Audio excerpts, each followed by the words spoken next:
Such is the constant presence of EU-flagged ships in the Channel, the group warned British fishermen are now on the brink of extinction.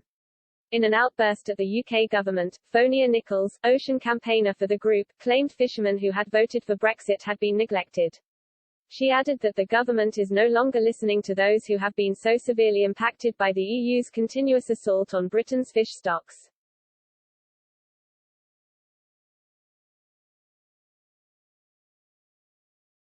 Speaking to Express.co.uk, she said, "They haven't done anything at all.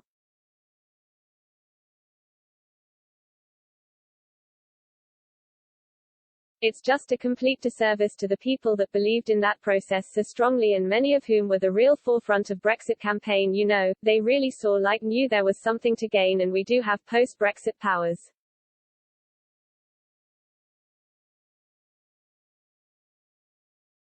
We've got the Fisheries Act and it lays out really clearly there are ways that we can control the fishing that happens in UK waters now we've regained sovereignty but we just aren't doing it.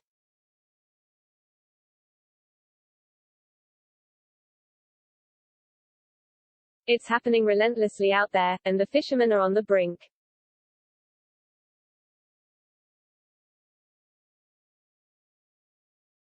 EU ships rely heavily on the waters around the UK, which was why Brussels fought so hard to retain a large share of fishing quotas within the Brexit deal.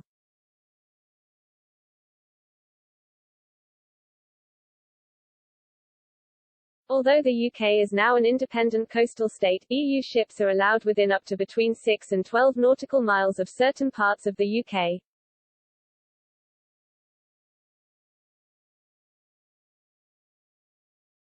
Britain will receive a 25% quota return as part of the 5-year deal, but UK fishermen had demanded a large portion of stock plus a more extended access point for EU ships.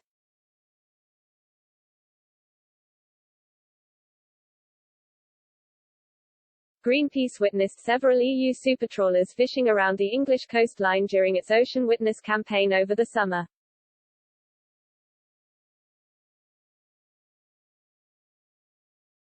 During its campaign, the group also joined several fishing groups and associations, along with the New Economics Foundation, Angling Trust, and direct-to-consumer businesses Soul of Discretion and Pesky Fish to call the government to action.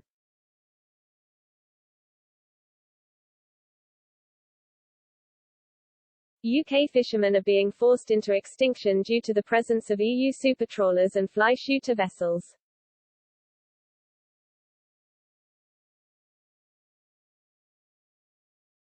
Indeed, Greenpeace previously warned EU ships spent the equivalent of almost 4 years in UK waters last year.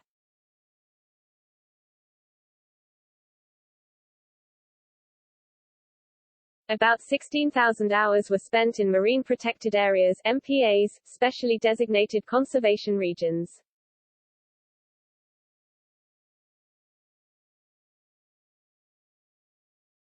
Fly shooter vessels are highly effective as they drag heavy-weighted nets along the seabed at either end of a net that encircles and captures entire shoals of fish.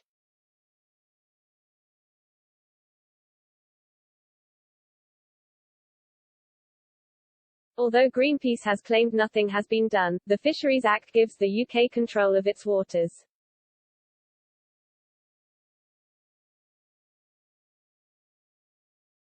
The Act also gives the UK powers to decide which vessels can fish in Britain's waters.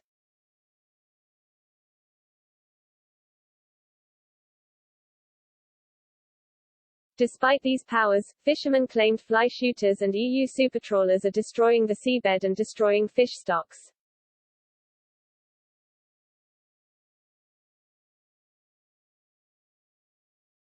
George Eustace, Secretary of State for Environment, Food and Rural Affairs said, "Now that we're outside the European Union we've got the ability to be able to put restrictions in place on many of those larger vessels, new technical measures that we have the power to introduce."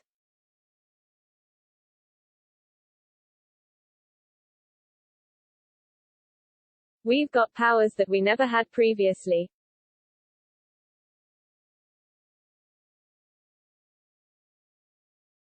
We've already taken some steps to close and introduce new protections in areas such as the Dogger Bank.